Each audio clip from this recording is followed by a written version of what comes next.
welcome to the Unlucky Frog Gaming Podcast. You are joined by your usual hosts, Sir Josh Hartley and Ben Porter. How are we doing this week, Ben? Yeah, I'm alright. Already sick of hearing England talking about the World Cup. And we're only halfway through it? Well, a bit more than halfway through it. We've got a week to go. Yeah, but they've not You have just over a week more of this. Yeah. Do you think you'll? I'm sick of it. Do you think you'll? Do you think you'll be more invested in it if Scotland? No, because I have realistic expectations of Scotland, and like I've said to you before, the way that I explain this, as most of our listeners would probably understand, I don't hate English people. I mean, I'm in the same company as you, so yeah. I mean, and I think you like me. Yeah, yeah. I think so. Well, hold on, you hesitated. No, I didn't. I gave a more considered response. Okay. But so the thing is, the thing about England is it's a bit like a group of friends. Okay. Mm-hmm. It's like everyone has that one friend where like you're going bowling or you're going to play pool or you're going to a gaming tournament. Mm-hmm. And there's like this social contract where it's like, right, no matter what happens, we can't let George win. Because if he wins, we'll never hear the end of it. Keep you modest, you know? So, but what we are almost certain on is that it's coming home. So, this is what I'm talking about. It's coming. My expectations are realistic. Are they, though? I don't... no. I think getting to the semi-final would be an absolute result for us. Yeah. I was saying this earlier, I think if we don't do well in this if we don't progress to a semi-final at least this World Cup, I will be disappointed, but it's not because I think, England should be there.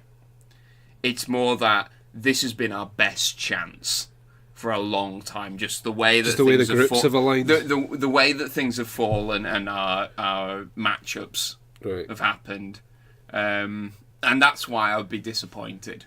Right. Not because I think we're an amazing football team.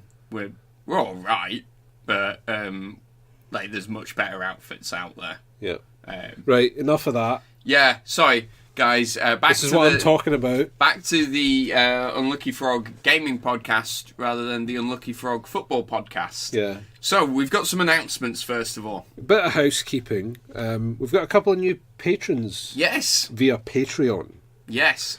We've got Alan Gilmore. Mm-hmm. And Scott Russell. Alan and Scott, thank you very much for your patronage. You have got a t-shirt and some dice winging their way to you now. Yep. So I hope you enjoy those. Hope they go down well, and the t-shirts are a good fit. We may have sent the wrong size to Tom at first. Maybe we corrected it though. Yeah, that's the main thing. Yes, so we own our mistakes here at Unlucky Frog. Absolutely. But thank you. And guys, if you fancy getting yourself an exclusive Unlucky Frog t-shirt and dice, just head over to our Patreon and sign up, and they'll be winging their way to you too. Yeah, and as nice as it is to get stuff, we all do like to get stuff. Mm-hmm. In all seriousness, the more support we get from you guys, the more we can improve what we're doing. So if you like what we're doing, you want to get behind it, and you want to see Unlucky Frog grow, then every little helps. Because as it stands, we're all in full-time employment. Yep. We do this on a completely voluntary basis, and we have limited funds and resources. So, as you say, every little helps. I mean, next on the shopping list, I think, is going to get some sort of lighting system so that we can do better looking videos. Better looking videos, and so that we can means we can record at night. We can record at night, and it means also that we can start streaming soon. Exactly. Well, we're going to start streaming soon, but it means that we'll be able to improve the stream as we go. It'll look better. Yeah, exactly. Yeah. So, yes, just check out the Patreon, and if you are feeling generous, it would be very much appreciated. We have a little bit more housekeeping. Ooh. And I think this is quite an exciting So as announcement. as Not every that the patrons were not an exciting. well, no, that is exciting. Well, it's exciting for us, but Yeah. this is probably a bit more exciting for the Everyone. listeners. Yeah. So it was announced last week that we are now the media partner for Tabletop Scotland. We are indeed. And in the advent to Tabletop Scotland, we're going to be running a little competition. So do tell more, sir. Yeah, so Geek and Son are going to be at Tabletop Scotland.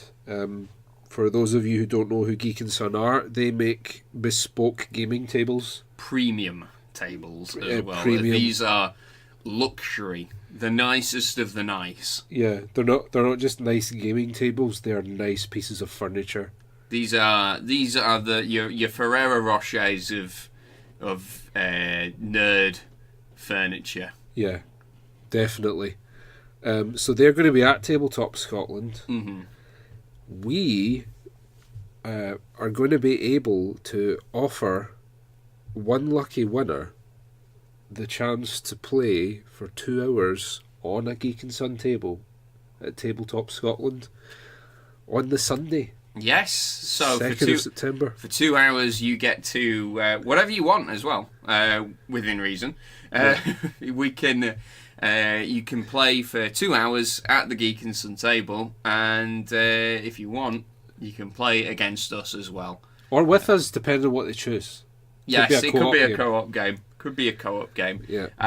And, you know, that's great because we get to play on the Geek and Son table as well, which is part of... which did not influence the decision at all. Absolutely no.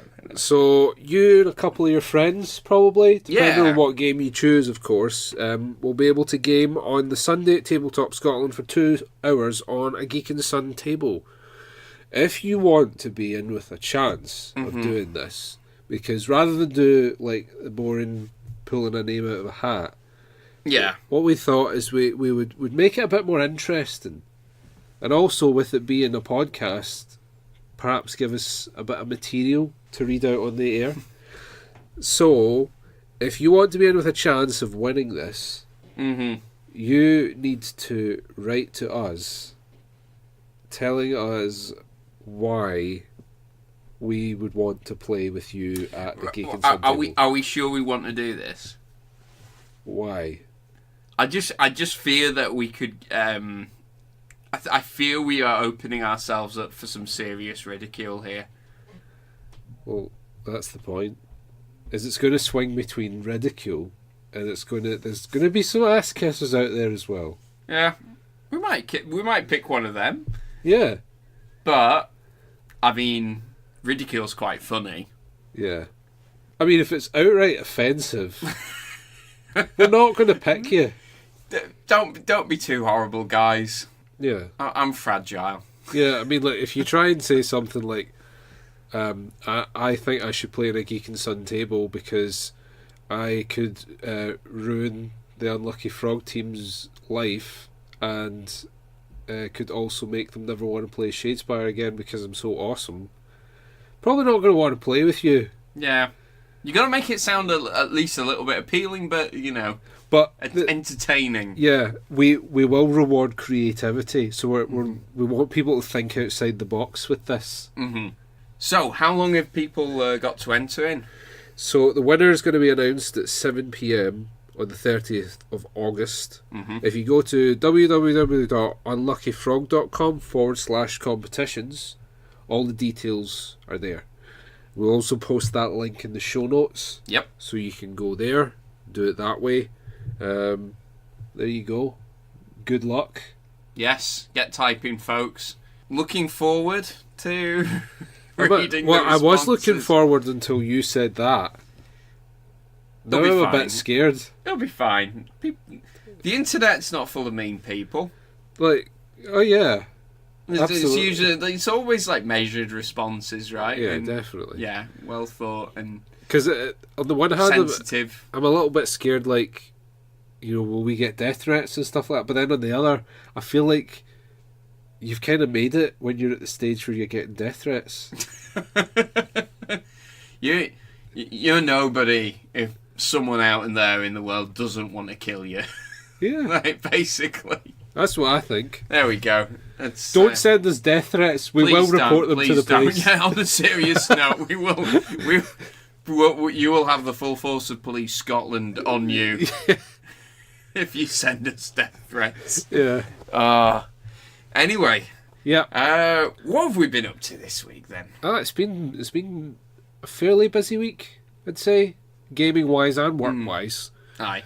I suppose the thing that's most noteworthy is we cracked open the Soul Wars box set. Yes, indeed. If you haven't seen our YouTube video of us doing that, check it out. Yep. That is our initial reactions to opening that bad boy. So we opened the Soul Wars, and we also opened the Malign Sorcery box.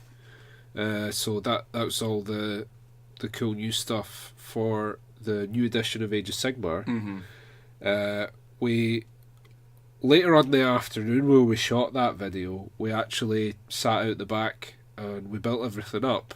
It was a really nice afternoon. The weather up here has been amazing. Yep. So sat out in the sun, putting some minis together, just chatting, and I had one eye open on I forget which match it was. It was Uruguay, France, wasn't it? I think so. Yeah. Yeah. So we got it all put together, and earlier tonight we played our first game with the models.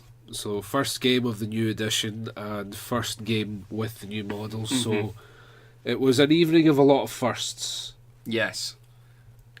So I naturally played Stormcast. Yep. And you played as the Night Haunt. Yes. And we played the First Blood scenario, which is basically pitched battle, right? Yeah. Like, it's if you for you old school Warhammer players, it's pitched battle. Yeah, but it's cool, right? That they actually have that in all of the core rules. Oh yeah. So it's like, if this is your first time playing a battle, this is how to do it. Yeah. And you just calculate the scores by. I think if one army hasn't been wiped out by the 5th battle round, it's wounds. You just count up the amount of damage that you did. Yeah. So nice, easy, straightforward. We didn't get to the 5th battle round, did we? No, we didn't. No. We were using fairly small armies, to be fair. Yeah. But the Night Haunt got pretty destroyed. Yeah. Quite firmly. Yeah, but at the same time, you did get to use...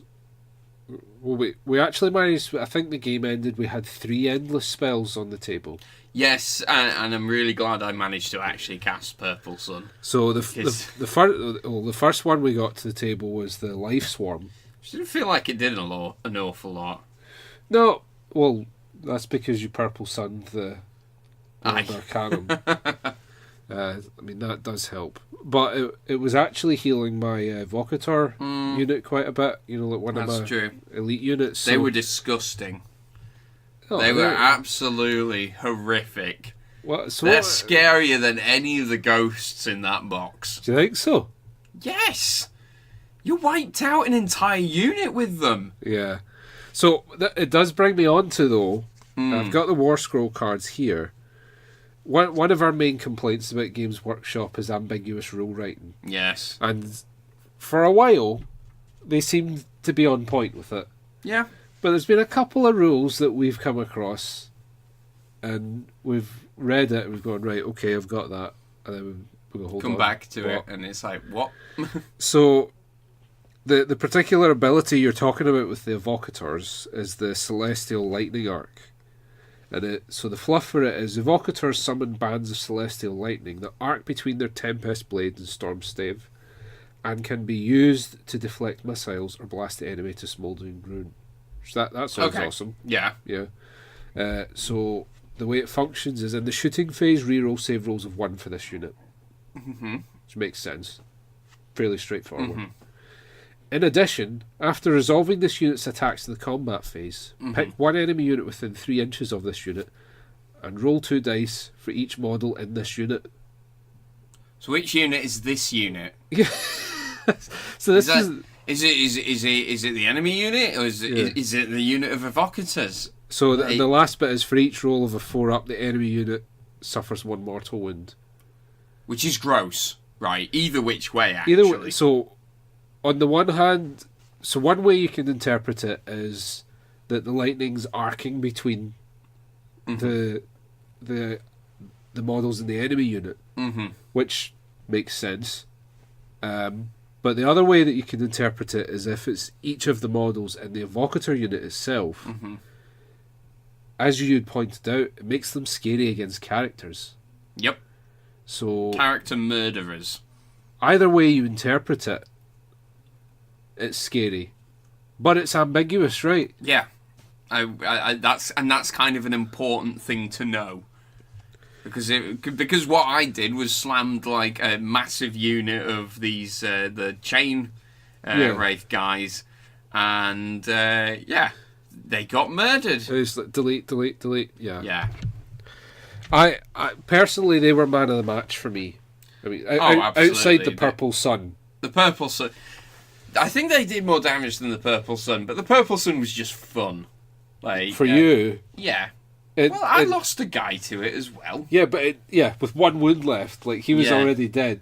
Like my Lord Arcanum, still full health, just got wiped off the board. It was horrible. That was pretty good. But the thing that was pretty good.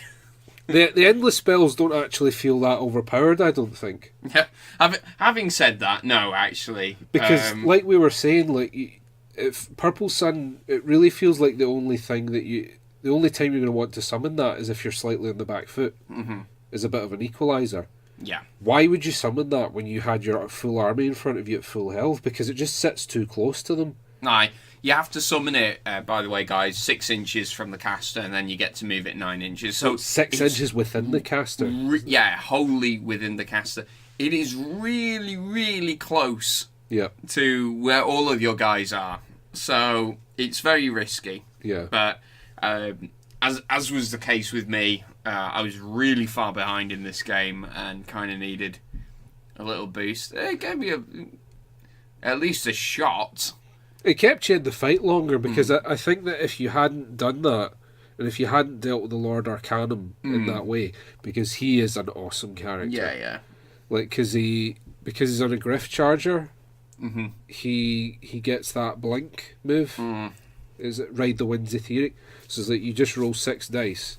And just go. Off he just goes. Run away. Yeah, so it means that your Lord Arcanum can pretty much be wherever you need him to be on the battlefield. Whereas it's really annoying. Whereas even other mounted characters have to like walk around units and navigate buildings. He can just go doop, and he's there. So I think you made the right call doing what you did. Yeah, annoying as it was, but you still won. I still won. I think the. Not that we're counting, but yeah. But I think you called it when you had, I think your Guardian of Souls was left. Yeah, I had 1 character left on the board, which is quite fluffy that the Guardian of Souls is left because then he can just go away and bring them all back. Yes. Yeah, I quite like that thought actually. Yeah, that's good. But no, I thought, well, this is now just going to turn into him running away from the Purple Sun, so that he cast himself. Yeah, like Q 50 minutes of Benny Hill with a ghost. That didn't sound like a fun game to play. So I thought I'd call it at that point. But no, I do like as a starter set. Yeah, it's pretty damn good. I think when I say it in the video, but it's worth saying again. The most impressive thing for me is the fact that they give you that hardback book in with it. Oh, in terms of value for money, it's definitely the best set that they've ever done. So what's the retail price on it? 95? Yeah, and you get 2 good starting points for collecting an army. And you get the gorgeous hardback rulebook and a ton of other little stuff, which just small knickknacks, but they all add up. Yeah, and you get some phenomenal looking miniatures. Yeah, the miniatures are great. Because I think in terms of the overall aesthetic, I think the Night Haunt definitely are the stars of the show. Yeah, I love the Executioner. But he looks fantastic. I mean, that being said, I think the Sacrosanct Chamber are the coolest Stormcast we've seen so far. Yeah. And the Storm, I mean, as much as, you know, people like to hate on them, the Stormcast look pretty cool. Mm-hmm. These guys, they look especially cool, I think. But I think the Lord Arcanum's the best model. But my takeaway from the game is, similar to you, Evocators are insanely good. So far. Yeah. But I think the thing that we'd said is that they've not actually changed the way that the game works a whole lot. Mm-hmm. The main thing that's changed is the way that the command abilities work. Yeah. And because the two generals disappeared Died quite pretty quickly. Pretty quick, we didn't really get to see how that works. So I'm quite looking forward to seeing how they play out, because I think we worked out afterwards that we were looking at the Knight of Shrouds. I've got the card from here. We were looking at the Knight of Shrouds, and what we were saying is that because you need a command ability to use... Sorry, you need a command point to use the command ability. If you save them all up, what you can do is you can actually use the same command ability multiple times. And it can, yeah, and you were saying it can be on the same unit, yeah, as well. So what the Knight of Shrouds does, he adds one attack to whatever unit he's targeting. So each model gets one extra attack. So if you do that 2 or 3 times, that's disgusting. Yeah. That's pretty damn good. Yeah, so quite looking forward to seeing some of the combinations that can be pulled off with the command abilities. Endless spells, not as overpowered as we thought. Again, it seems to be a design philosophy with Games Workshop at the moment to, rather than have these huge power swings in games, is to have like subtle changes in balance. And as crazy as Purple Sun is, at the same time it's very situational, like you're saying. Like I think what we're going to see more of is the more subtle endless spells like Emerald Life Swarm and the chronomatic cogs that let your wizards cast an extra spell. Yeah. So again, and I think Malign Portents, which came out earlier in the year, was in very many ways a sort of taster of things to come, because again the Malign Portents themselves were subtle shifts in balance, rather than the expansions they did back in the day like Storm of Magic, which was like world-ending spells. Yes, it was ridiculous. Yeah. World of Magic. It was fun. Yeah. Maybe not conducive to a balanced game. Yeah, probably not. No. But in terms of other things that we've been up to, you have started off on your kingdom building. Yes, so think of this point as season 2 in the TV show that is our Pathfinder campaign. What's happened now is we've kind of a few months have elapsed since we defeated the orcs and they've gone away. So what we've done with all these refugees, we've actually gone and we're building a settlement now. Yeah. So there's an entire rule set. By the way, like almost anything that you can imagine doing, you can do it in Pathfinder, and there'll be a fully fleshed out rule set for it. Well, because am I correct in understanding that there's only ever been one edition of Pathfinder? Correct, and it's been around for about 10 years. Yeah, so that is a shitload of books. It's a lot. Because I know that a lot of the old guard in Pathfinder are none too pleased about this new edition coming out. Yeah, people have invested a lot into Pathfinder, and they're kind of wiping the slate clean with Pathfinder 2. So it's going to make all of this material that people have got defunct. Well, you can still play the original Pathfinder, but it's one of those things where like They're not going to support it for organised play. But it's like, why did they not expect that in the first place? Because Pathfinder itself was started by people who were averse to change in the first place. Yeah, because it is basically Dungeons and Dragons 3.5. They improved on it, but the rule set is very similar. Right. We could probably have an entire episode talking just about that, and we may well call upon our friend Tom to throw his opinion in there. But what we're doing is there's an entire kingdom building rule set. So you basically each turn is 1 month in your kingdom. You assign to either yourselves, people in the party, or NPCs certain roles within the kingdom. So each kingdom has an overall ruler, be it you call them a king or like a dictator or whatever. You then have a second in command or an heir apparent. And then you've got other roles, like you've got the treasurer who's looking after the economy. My character Orlan is the diplomat. So he's going to go out. So this is your halfling ranger? My halfling ranger is the diplomat. So he is going to go out at later points when we need to engage with other neighbouring settlements. He's the one who's going to go out and chat to them, riding in on his wolf. When it was being... Because the guys had a chat about it and they decided I was probably the best character for that. And they sold it to me by saying, so imagine this, right? This settlement that you're visiting, they look out and they see this entourage of men on horses, right? And they all ride up to the gate and they ride in. And then their mayor or whatever comes out and he says, "Greetings, I need to see the diplomat, Orlan." And then the guys on horses part ways, and this little halfling on a wolf trots forward.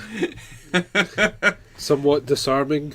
Yes. He's a charming little guy, so he should be all right at that job. But there's other things as well, like there's a marshal, which Barry is. He's in that position. We've got spy master as well, which Ewan's character Griff is taken care of as well. So you've got all these different roles that give you bonuses and negatives to your kingdom if you don't have someone assigned to them. So it's in your interest to try and get people into those positions. Now, your kingdom's measured by a number of different metrics. You've got your stability, how in control are you of your population. Your loyalty, like how loyal do your population feel towards you as a government, and how ties in with stability, but how when things go bad, how likely are they to stick around. And you've got your economy as well, so you've got to keep tabs on all three, trying to keep a fair balance on them, but there are decision points where you're going to have to go, right, we need this more. Which is very reflective of actual government. Yeah. I dare say that most people in the UK don't feel particularly loyal to our current government. Probably not. Yeah. That's probably been the case for a while, though. Yeah. Like for decades. Yeah. So, but yes, and you also get to build a certain number. I think you get to build one building per turn. So each month you can build a new building if you have the resources to do it. So we played through a couple of months now. We've built the first thing we built. We did the most important thing first of all. We built an inn. So, I mean, you say that, but at the same time, like, inns are where adventurers meet.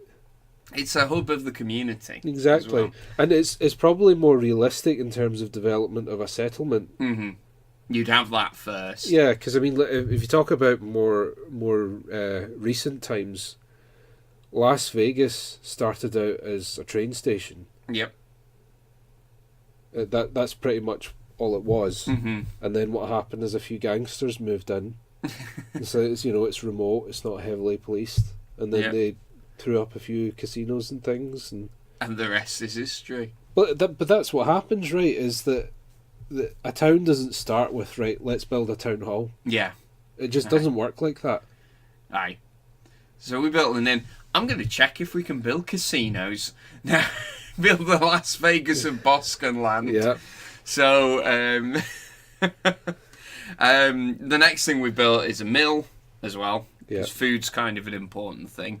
Yeah. And we've managed to claim a couple of, like, there's actually a little map of hexes as well.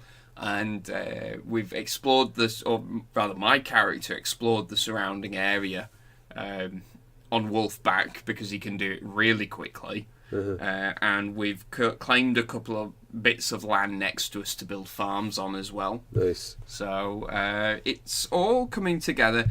The final thing that happens in a turn is that an event might happen. And from what I've been told, they're usually pretty bad. Yeah, raids and stuff like that. Yeah, we've been lucky and nothing has happened yet. This actually sounds a lot like Kingdom Death. Yeah, it feels a little bit like that. Although, I dare say Kingdom Death is much more horrifying. Well, it's entirely up to the GM on That's true. The horror scale of this. Yeah. Tom, please be kind. But it's because it's the same. It's more or less the same idea, right? Kingdom Death. It's like you have to decide what technologies and things you're going to invest in. So you, if you choose to upgrade your tents to huts, for instance, it's you become a little bit more civilized. You start to gain benefits from that because the players have home. It actually like helps level out their sanity a bit. Yeah, which is quite important in the world of Kingdom Death. Yes, sanity's a precious commodity. Yes. In that world. So that's where we are with that. We also, before settling, we spent a bit of time in the Free City as well, exploring various inns and getting up to no good. Yeah. So. And Barry's character, Krovax, was fighting in the arena pit. He dinghied us, actually. Krovax, we asked, do you want to come for a night out and see the town a bit? And he just went, nope, bye. Is Barry just playing himself? No. No. I don't think Barry himself would go to, like, you know, the real-world equivalent of an arena, which is like a mixed martial arts tournament. Like not Barry himself, but you know, he's this focused chap. He's doing his thing. Hi. But no, me. So Scott's character had his thing to deal with the Dwarven Bride. Sure. As well. Yeah. So he's managed to get her back to where she belongs, and he's rejoined us now. And Dave's character, Alanon, the druid, spent a lot of time back in the forest trying to heal it after this big battle that decimated a chunk of it. And now he's back. And while they were away and Barry was doing this thing in the pit, there was Orlan, Griff. No, that's why I'm getting confused. Alanon was there for a bit. There we are. And then he went to do his forest thing. Yeah. Griff and Alanon got lucky. Orlan did not. What, as in they had sex? I don't... With each other?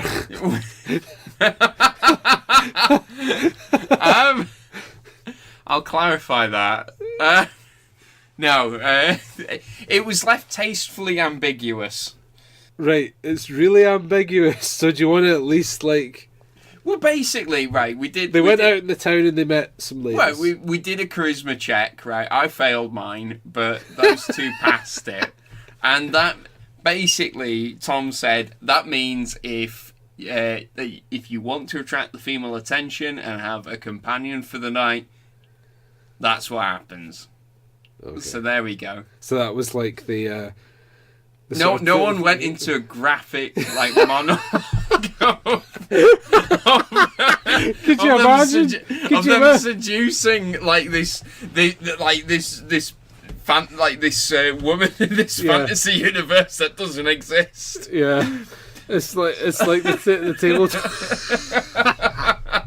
What would you do if someone like started monologuing this I really don't graphic know. I sex don't scene? know. Like, just sit there and feel really uncomfortable. They start making the sound effects and all that. Oh, gesturing. It's like you get moving themselves. Yeah. I like what Tom did. It's like the tabletop version of like the black screen in Fable. Yeah, it's like Yeah, and then you cut to morning. Yeah, Like, and you get a little stat boost or something. yeah, there we go. That's fine. That's it. And That's all it. we needed to know. That's humorous and tasteful, not graphic and disgusting. At the same time, though, there's endless potential for comedy there. I mean, yes, but And you could do like the typical role playing thing of like you have to roll to see how successful no, you do it. right. We're not going down this rabbit hole. We're not going down Wait. on that. Oh, right. Oh. All right. You started on this. that note, I think this is all we've got time for. We've waffled on for quite a bit. You did start it though. Yeah. Anyway, guys, thank you very much for listening. You've been listening to The Unlucky Frog. Catch us next time. Thanks for listening. Goodbye. I had a wee tear there. Hi everyone, it's Charlotte from the Unlucky Frog Gaming Podcast. Thank you so much for listening. Now be sure to follow us on Facebook and Twitter. All you need to do is search Unlucky Frog Gaming. You can also show your support for the Unlucky Frog through Patreon. To find out more information, check out our website www.unluckyfrog.com. Thanks, bye!